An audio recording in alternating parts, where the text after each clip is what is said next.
Hello, everyone. Welcome back to another week of Line Change, the NHL betting podcast from the Action Network. My name is Michael Leboff, and joining me for this and every episode are my co-hosts and friends, Nick Martin and Tim Kalinowski. Today's episode, we will look at Tuesday, December 12th, a 10-game slate in the National Hockey League. It's a decent one, and whenever it gets this big, we like to start off with some underdogs. This episode be a little tricky. For the value hunters out there, for those who like to go big price shopping. So Nick's gonna pass on the underdogs, which is fine. Boo. It's all about ethics here. That's right. I wouldn't pump something I don't believe in. So, And I'll Tim, pass. you're going to flip the script a bit. Yeah, we think underdogs is it has to be in the the head-to-head money line dog range, but I'm on Nick's side here. I think it's really tough to pick a dog out of this board that I like.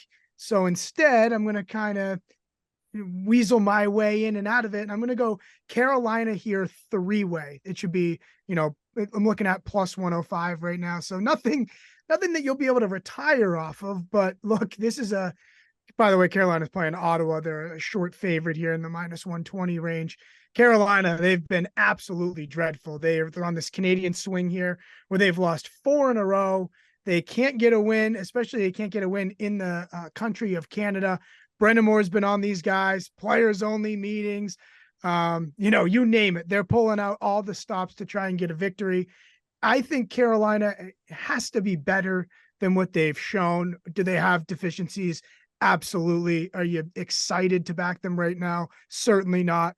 But they're better than Ottawa, and this is a short price. I would like it on the regular money line, but my cop out here is that when I really like a bet, I take a little money line and I take a little three-way. So that's how I get to Carolina here. Do you guys think Carolina's as bad as they've shown? No, I don't think anyone thinks that. Like, am I wrong, Mike? Like, we've No. seen this team, and you look at this roster on paper, it's so good. The underlying results are okay. They're in that boat of just needing some saves. I'm kind of with you, Tim. Like this week, I looked at the Canes schedule because I do think they turn it around. In Detroit Thursday, think I'll be on them at that. Just give me somewhat of a decent number. Friday in Nashville could easily end up on them again. And then Sunday, they're going to smoke the Caps. It's just hopefully not going to be minus 250, but that'll be like 45 shots. Lindgren will need to do the absolute most. So I'm with you. I think they turn it around. This looks like one of those teams that's just been through the worst of it and gets going. They're so proven. All the big names are still there. I mean, really the main flaw is kind of the decor is not showing as well. And it could actually be a little bit worse. Like Orlov's not fitting in. Burns is having a tough go. But still, this is a really good team. It's always annoying to just say you need some goaltending, but I think that's pretty much what Where it it is. starts, yeah, I think. And then I should comment on this game. I'm kind of with Tim. I lean Canes, but I'm also a little bit on the train of like when I look into it, Sens, are they coming around a bit? Yeah, that's what's scary here. I think is that these are two teams that I want to play on in the near future, so I was happy to pass on it. In terms We're of going to play the Canes, Sens on Thursday.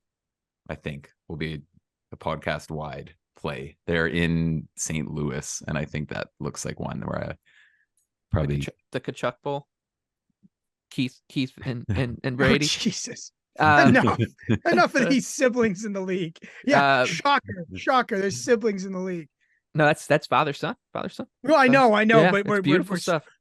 We're reaching here. Walt, reaching. Walt in the building. Who's he rooting for? On the Canes, though, what's so confusing about the team is I feel like they're not the type of, they're not like an aggressive in-season team that's going to go out there and make like a risky move. They just don't do that. So I don't know if I have any faith in them to find the goalie that they're going to need. Because it's clearly not in-house right now. Although, I mean, Anderson. I like the goalies, yeah, but I don't know if he's coming back, man. Like supposedly, I didn't look too much into it, but apparently he's on blood thinners. Once he gets off them, he gets to play. So I don't know what the timeline for that. But it's one of those things.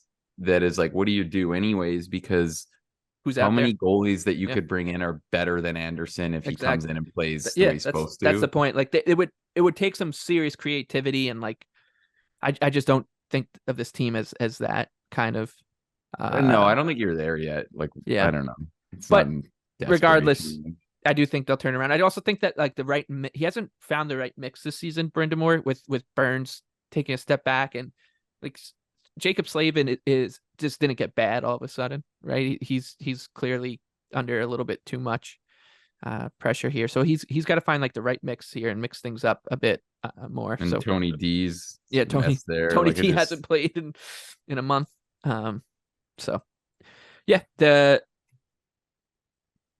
I get the buy low appeal here, Tim, but I'll be passing on this one. And it's no shocker who my favorite underdog here is.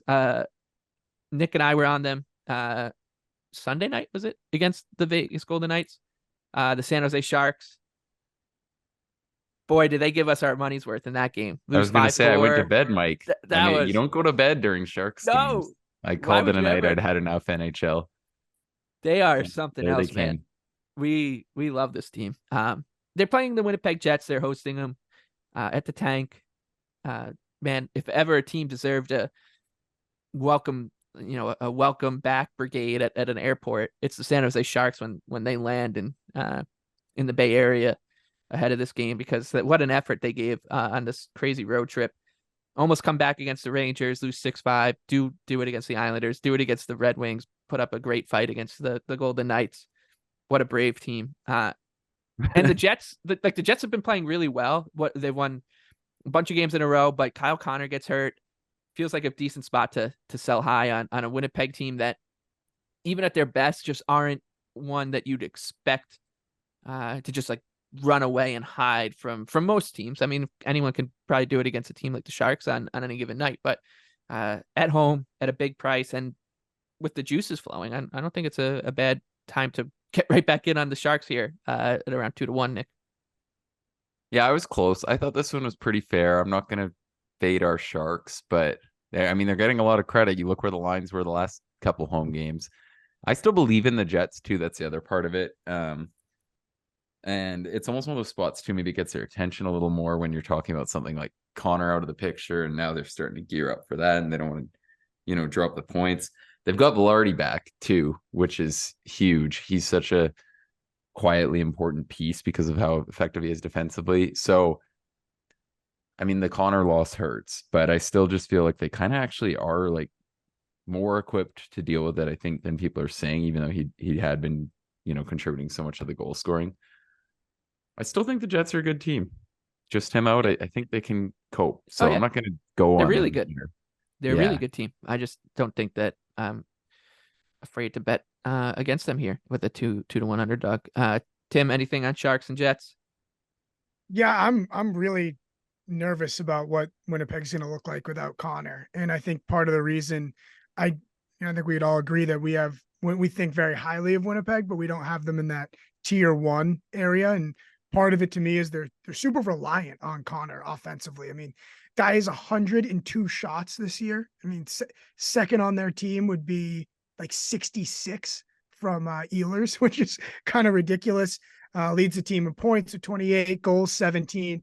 I just don't know if I believe they're deep enough in terms of grinders and guys to if you fill look their at lineup. it, But Niederreiter's been a stud. He's going to get a couple extra minutes. He's killing it. Cole Perfetti's getting going. Like, as bad as it sounds, I actually think they're kind of like fairly well equipped to deal with this loss. Like, I think it's one of those, the wins above replacement isn't that bad. So we'll see. But also, I would say, Nick, it's not bad. I would say, Nick, that Winnipeg to me with Connor is like the reason all those other guys are playing well is because they all just get to get slotted in, That's true. It does down. help. But a lot of them are guys who are good at kind of being an eraser, which is Niederreiter, Velarde are the perfect examples where like they're not going to score like him, but you can give them tough minutes and they can work in them. So I don't know. And also, I mean, we have been an absolute curse on players that we gave out on futures this year. It's ridiculous because I was thinking how Connor we gave out to score 40 was plus 340. Thought that was a great play, he was going to coast to that. And then now he's hurt, hopefully not badly. And it's been like a lot of these. Jack Hughes, hopefully it stops here. Do you want to maybe give out John Tavares Hart Trophy picks here? No, right. I can't do Fair that enough. for you. Fair enough. All right. So Canes on the 3-way line and the Sharks as our dogs for Tuesday night. Let's get into the big board. Let's start in Pittsburgh. Do we have a players only meeting tracker on the actionnetwork.com yet? That needs to be a thing. We need to get one because we've got the Penguins with the Hurricanes, both players only meetings. And I think they're both 0-2. I was going to say they're 0-2 combined. Yeah, but that was a little different because that was a game in Florida where Florida played well. So I think that's a bit of it. And they played okay. It was a close, was it 2-1? Yeah. Great goaltending. Once again, for the Penguins. That's the crazy part here is like, if you were to tell me Pittsburgh was struggling to get wins this season, I would have probably assumed that Jari and Nedeljkovic wouldn't be doing their part, but they have. Brian Rust goes down. Jesse Puljujarvi's in town on a PTO. The Rust injury, I think, is kind of hard to overlook. And I get that you can slot some players up with Crosby and Gensel, and the line will still cook, but you're now subtracting from somewhere else in the lineup to do so. And that line was going so well that, like, that aside from the goal, along with the goaltending, I should say, those are the things that were going right for Pittsburgh in a season that not a lot has gone. I know, Nick, you like him here, and I know just generally speaking, you believe in this team to bounce back, and we'll see how the season shakes out. But I cannot trust them right now at this number, even with the Coyotes coming in on the second night of a back-to-back. I'm pretty happy to sit this one out. It's hard not to bet Arizona here, but the schedule spot is kind of rough. Yeah, I think this can be minus 220. Right now it's minus 192 at the time of recording. I honestly think that's playable. It's not pretty, but the Pens have been pretty unlucky. I know, it just feels like they're due to go on one of these runs where they actually finish things. And then the other part of it that I really hate to get on, but more and more it just looks like the Coyotes are a team that's going to kind of regress here. Like, you look at what's been the number 2 or the number 1 and number 2 reasons they've been this good. Connor Ingram has been incredible in goal, and their power play has been among the league's best. And when you take that away, this is a pretty average looking team. So I like what they've got going on. I think they're competing hard defensively, and they're making life not too bad for Ingram, but it just feels like a tough spot for me. I don't think they're going to have the kind of depth scoring they've had to this point once Michael Carcone calms down, that sort of thing. So if he does, you never know. I don't think it's like a smash bet, but it's just one of those ones. It's a good spot for the Pens. I think it's not like an outrageous price. Like, if they win this game 2 out of 3 times, you're getting a playable number. So I think I can live with it. I don't know. I hope the Yotes win some of these games. They've got Buffalo twice this week, and they've got the Pens. Need some. And they did play pretty good in Boston. I'll give them that. They bounced back from that Philly game. But yeah, I don't know. Outrageous. It's not an outrageous price. Speak for yourself. I'm not laying that kind of wood with a team that's 0 for 37 on their power play. Oh, it's not even just that they're 0 for 37. I think they've probably given up 37 shorthanded breakaways in that time. It's insane. They give up 1 a game. It's like, there it is. I agree with you that they are due to for some good luck here and to kind of go on a mini run here. And the Yotes are, again, I know it's blasphemy to say on this podcast, might not be as good as we think they are, or as they've been playing. They don't need to be. In their defense, that's the thing. You're in the Western part, right? wild card race. They don't need to be. Like, that is just, you need to be mid. Yeah, you're golden. So just hang in there. Stay there, baby. Stay there. Get healthy. Well, yeah, and that's why they haven't graduated to a spot where it's like, no, they're too good for us to like this underdog. They haven't graduated to that tier. I think you're gonna have to score in the power play to justify this number, and until I see it, no can do. The West wild card race. like just looking at how much ground the Oilers have already made up is hilarious. It's so good. That it's going to be like 5 days until they're in front of everyone. We just outrageous. Yeah, the one concern I'd have with Pittsburgh going on a run is that I still don't trust. I know the goaltending's been fine, but do you trust Jari and Nedeljkovic to keep playing at this level for a season? So like it could be like another, like let's say they solve their power play and maybe some players step up, like into depth scoring steps up. At that point, like the goaltending could come back down to earth, which then just creates another problem. So yeah, I just don't trust this team. Yeah, I mean, I don't even think they'll go on like a big run. I just think they're not going to be, bad. And they've lost close to pretty reasonable teams. Like what are their losing streak here? Like the Florida game I thought was okay considering how good Florida's played in Florida. Lose to Tampa. Both Philly games were pretty reasonable. And then I thought the game versus Toronto, they probably should have won or at least had 2.5 more goals. So I don't think they've been bad. It feels like, the right time to get on them finally snapping this thing. And then Montreal Wednesday. I don't know. Yeah, I don't think you have to give them that much credit to think this is okay. They haven't scored more than 2 goals in a game in like a week and a half. Well, they can't score on the power play. So like, I bet this game they get a power play goal. It'll be one of those things. They talk about it so much and you get the Yotes and they've turned into the 2022-2023 New York Islanders. I mean, the Bruins won a cup by having an anemic power play in 2011. So, but Nick, you brought up a good point when you said that Arizona, they're like, oh, if they didn't have this good a goaltending and they didn't have this great power play number, like that's kind of the recipe for regular season success. Like, well, it's 2 big parts, but my beef with it is that I don't think Connor Ingram's this good. So that's fair enough. That's my point there. It's not that I mean, you look at the Bruins and the Knights and all of that, and obviously the goaltending is the biggest thing. But the other thing is I don't think the Yotes are quite defending at that level too, in terms of the way they support their goalies. They've been good. I think that they're like, a middle of the pack defensive team. But I don't think they're going to continue getting this out of him. But who knows? It'd be a great story. We still love the Yotes. And I mean, it's just,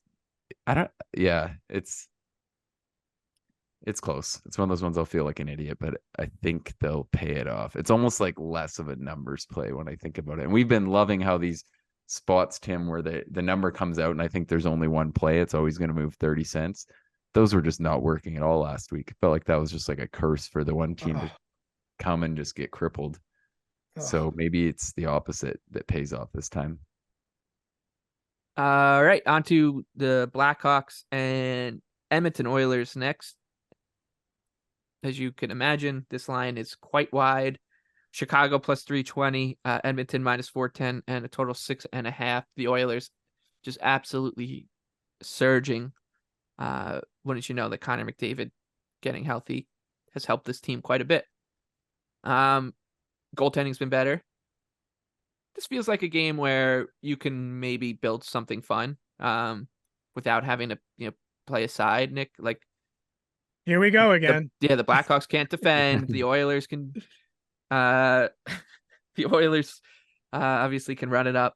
Kind of like maybe a bet on Oilers to win from behind or something like that. I like that. Yeah. Yeah. I was actually going to say, I think you could do something like the Hawks even to score the first goal is going to be like plus 135 probably. Yeah. I think that's not a bad way to at least start something with this game. Yeah. I mean, I'm not playing this. The Oilers have been great, but it's too wide. It's way too wide. Yeah. I don't want to get in on that. And they've defended so much better, but it almost feels, I don't want to say like a letdown spot because you look and they're still outside the playoffs, but it just feels like maybe like a high point in the market on the Oilers. I'd rather look if you're going to do like Draisaitl 2 points or something like that. I don't know. I didn't really have a lot of anything jumping out to me on this game. Yeah, it sucks for me because Edmonton's been on this run and I think I've only bet them like twice in it. So like I'm kind of kicking myself, and I know the second I try and like go big here with like some same game parlays that it'll blow up in my face. So that's, I mean, good for them though. Hey, they're certainly back. I don't know. And they came in and got through a Calvin Pickard start, just dominated defensively. I thought the Devils would score he some had goals. a pretty easy day at the office, but that game against the Devils, I watched most of that game, and they were just really good. And They were maybe excellent. a sleepy spot, but for New Jersey, but still, catching the Devils too, feeling good about themselves. All right, Panthers and Kraken now. Florida traveling to Seattle as a -148 favorite. Kraken +124, total 6.5. Nothing here for me. Anything for you, Tim? The problem is that I really want to buy low, sell high, or at least buy low on a Seattle team that has lost 1, 2, 3, 4, 5, 6, 7, 8 in a row. So that's fun. This Seattle team is so dreadful right now. I need a number though that is going to justify me, again, buying low on Seattle here, and they're just it doesn't quite do it for me. I think if the Panthers get inflated, I would play Seattle at maybe 145 or better, but I can't do it yet. I don't know if the number's going to do that or not. I don't know how you put real actual dollars on this Kraken team right now. Maybe that's square because they've lost a lot, but they look ugly in doing so. Yeah, they look pretty horrid. They're really flat offensively. I still think they haven't looked like a team that would lose 8 in a row, which I mean, like anything. Right. And I think that's where you're saying like you want the spot to like bet on it ending. But I agree. It's almost like you're getting some of that baked into the number here because Florida isn't that big of a favorite. And I think Florida are really good still. So yeah, I don't have a bet here. I mean, they're going to end the streak soon. They're competing. I thought they got really unlucky versus the Devils in a game where I said to bet on the Devils. And you get the Wild coming in. The Wild have been playing so well. Like it feels like some of it has been bad spots, but this is a bad spot too. You're taking on the Panthers. So I don't know. I don't really have a lot of interest. Feels like they're due to end it, but I don't know if you can bet it at this price. Yeah, I think that's well said. Lightning and Canucks too. Also out in the Pacific Northwest are the Bolts. They are an even money road underdog against Vancouver. The Canucks -120, total 6.5. I like the Canucks here. I still think that against teams who have clinical finishers, which the Canucks have, the Lightning are susceptible to being found out. A little bit better, the process, I would say, of the past 2 weeks, you would say, for Tampa. Maybe starting to trend in the right direction, but still, like with their lack of depth on the back end and the way they've defended generally this season, this is a dangerous spot for them.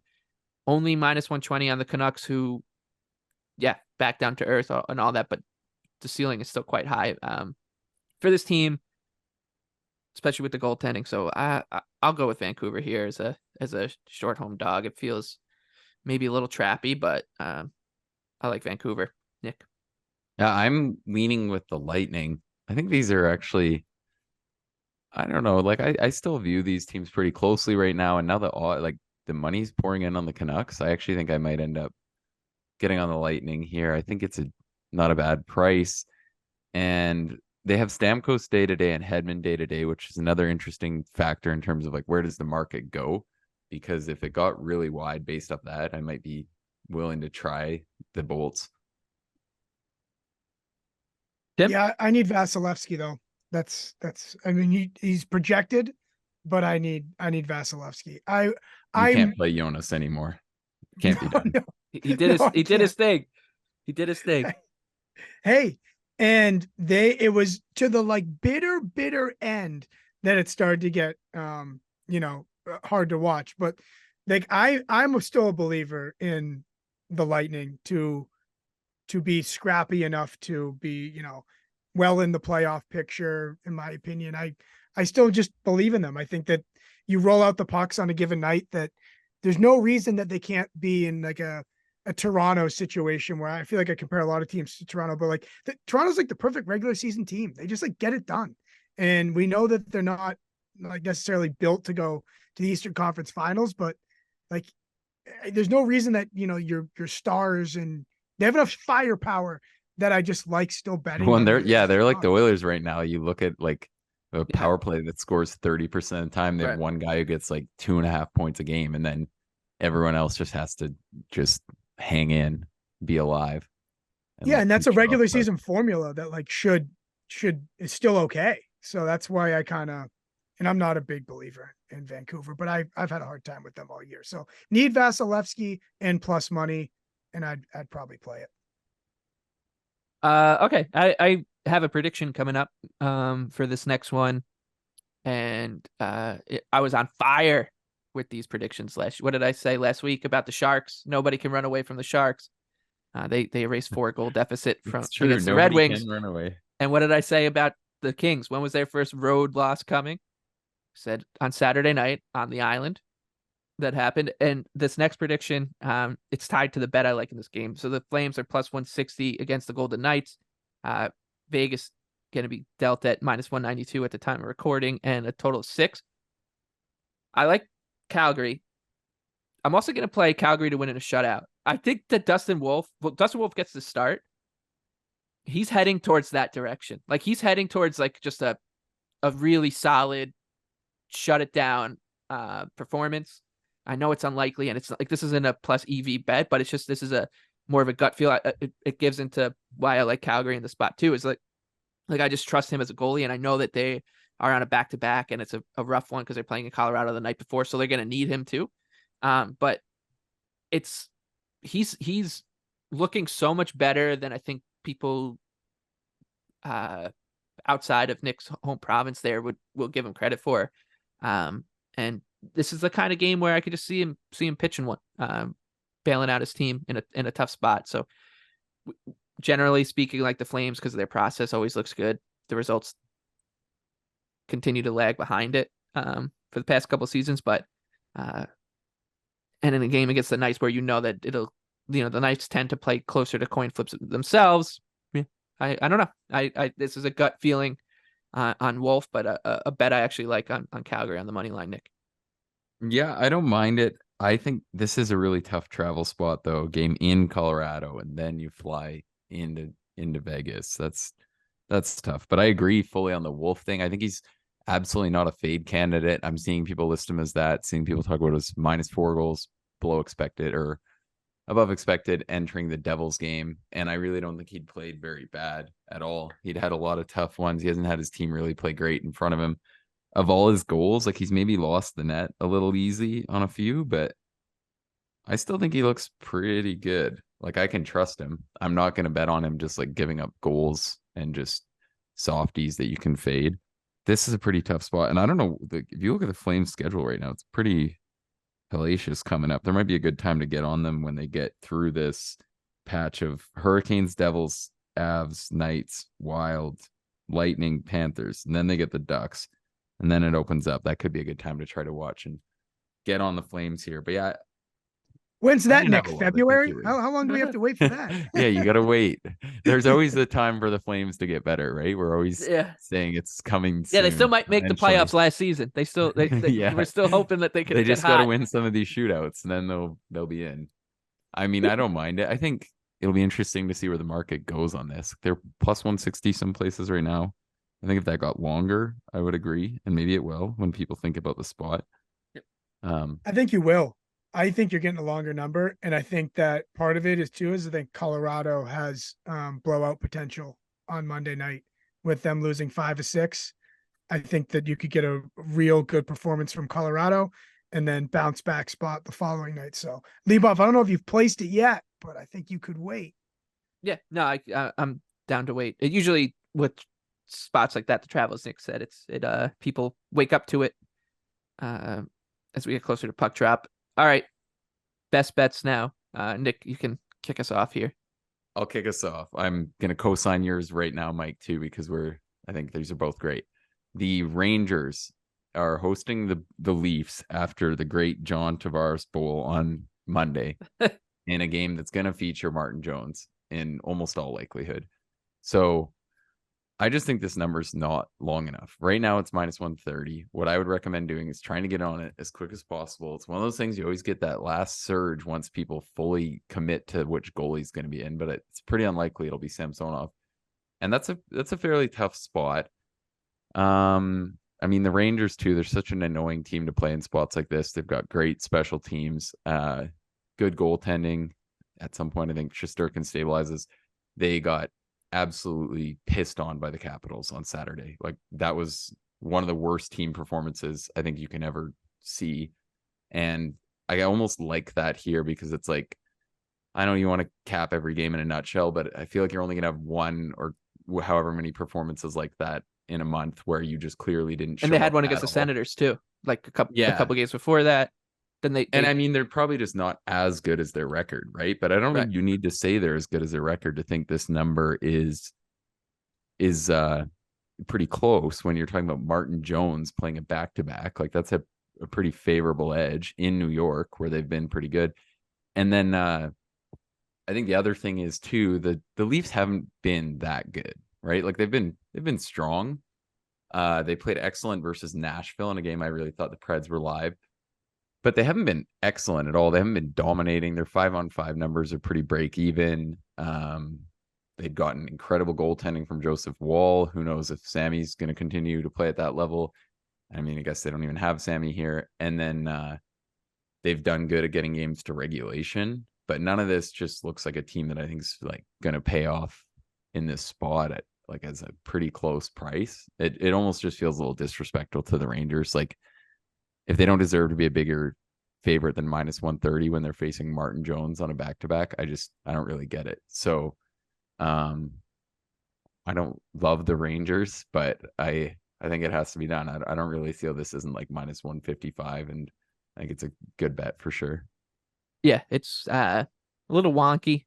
I think that the Leafs, like, their overall record is probably what's playing into this here, and like their last 10, what are they, 7-1-2 over the last 10? But when you actually like dive into it, you see that a lot of those wins are post regulation, and like you said, that the performance against Nashville was great, but that was a kind of a galvanizing moment at home, Hockey Night in Canada, with after Woll goes down. They were outplayed by Ottawa the couple of nights before, so they kind of snap back into form. And if you look at two of their best games this season have come against the Predators, one on the road and one at home, and those kind of stirring performances from Toronto are few and far between.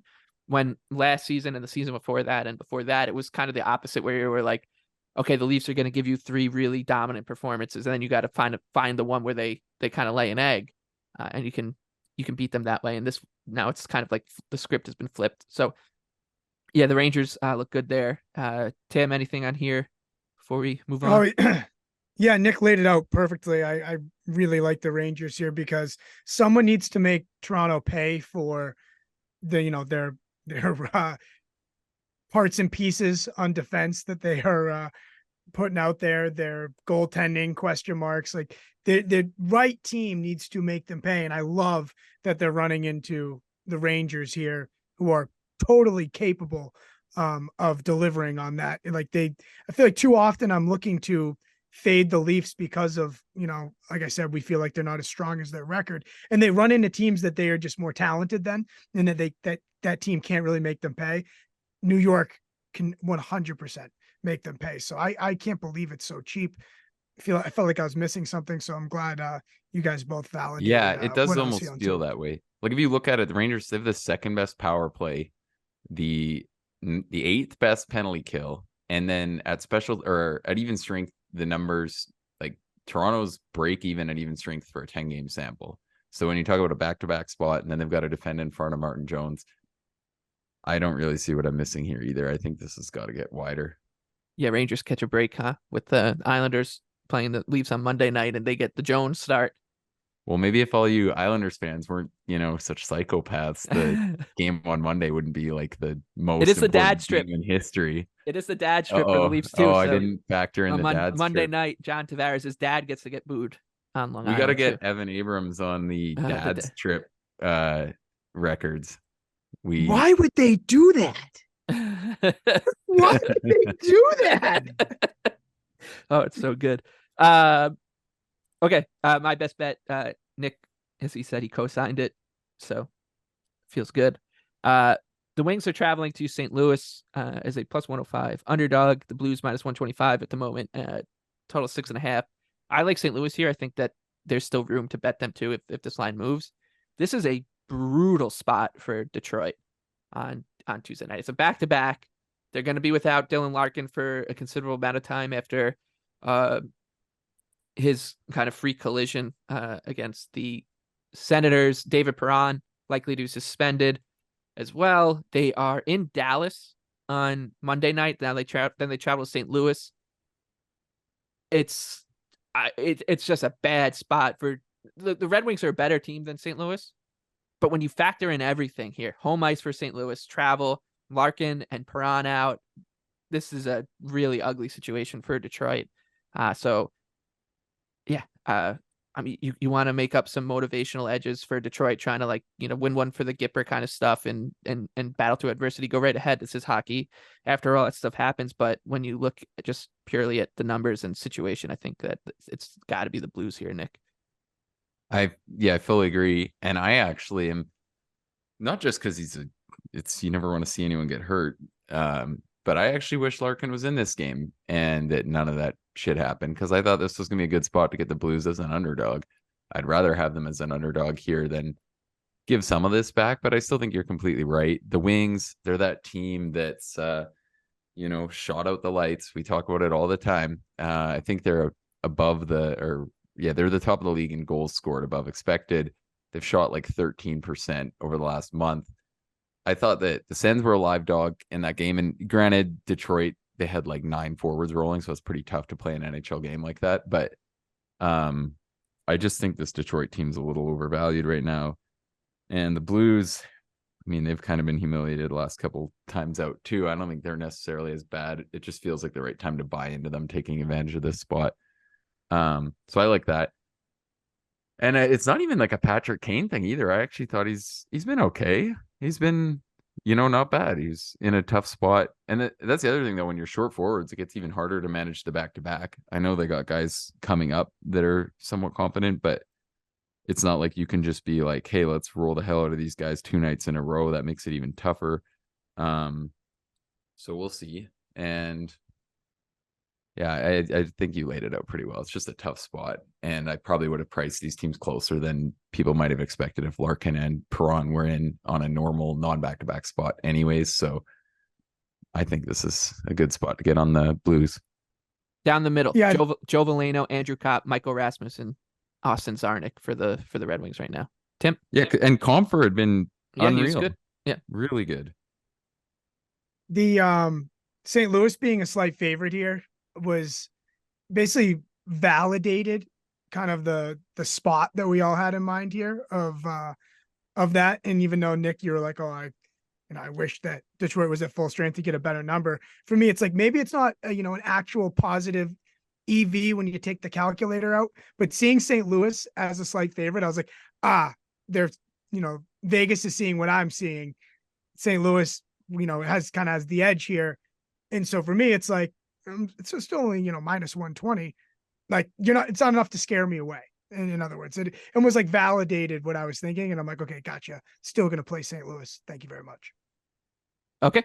Tim, wrap it up with your favorite bet. The only game we haven't talked about yet. Yes, the Philadelphia Flyers and the Nashville Predators. I like the Predators here as a minus 135 favorite as we look at it right now. This has to do with the spot for Philly. Philly at Arizona, at Colorado, now at Nashville. They're playing some really good hockey, but this line has them. I think this line's being a little generous to a Philly team that has been, super surprising and a very fun team to watch, very fun team to bet on. But I think the answer is somewhere in the middle, right? They're better than they were to start, and they're not absolutely dreadful. So the answer somewhere in the middle, and even with the answer somewhere in the middle, I think Nashville should be a little bit bigger of a favorite here. And the line actually went in Philly's direction. So it looks like I can continue to wait on this for a minute or two. But yeah, I don't love the spot for Philly here. I think it's pretty tough. I like this game to go to overtime. Actually, I think these two teams are both doing some decent stuff at 5-on-5. Neither has like the the scoring talent where you'd say you can see a route, even though Philly just did that to Colorado.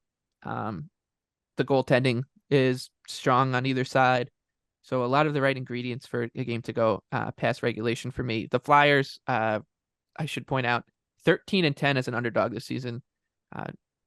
$740 about if you had bet $100 on Philadelphia every game when they were the pooch. But I do think that this one should be tight. So I like the game to go past regulation, Nick. Yeah, I don't mind that at all. Philly's been one of our bright spots. I'd say we were beating this drum pretty early that this team looked good. I think the one that's still out there, Torts is 20-1 to win the Jack Adams. We've thrown a ton of these out there. We've mentioned this one before. I think that's playable this week though. And it's kind of if you think they're legit and maybe, they lose this one, then you consider, but they play the Caps on Thursday in Philly, and then they play Detroit Saturday. And then they play the Devils, but then the Preds, the Wings. Those are some winnable games. So this could be the time where maybe they go on a 4-5 run there. And then that price just plummets and he gets in there with the Turigny's and Laviolette and Talcott are still at the top, which very warranted. But it feels like he kind of should be in that mix. I think he should be above Brendan Moore, Bednar, DeBoer, Bruce Cassidy. Cassidy's kind of debatable, but I think he'll lose some love because of the fact that Boston's just doing what they did again. So yeah, I don't hate Torts. I think that's a pretty decent look if you want to kind of back the Fly guys still. All right. That does it for this episode for Tuesday nights, 10-game slate. We were into the Canes in regulation as Tim's underdog. I like the Sharks. Nick passed, and then our best bets came in on Rangers, Blues, and Preds. And we will see you again on Wednesday morning to preview another slate of games, and then again on Thursday. So until then, best of luck with all your bets. For Nick Martin, Tim Kalinowski, and Michael Leboff, thank you for listening to Line Change.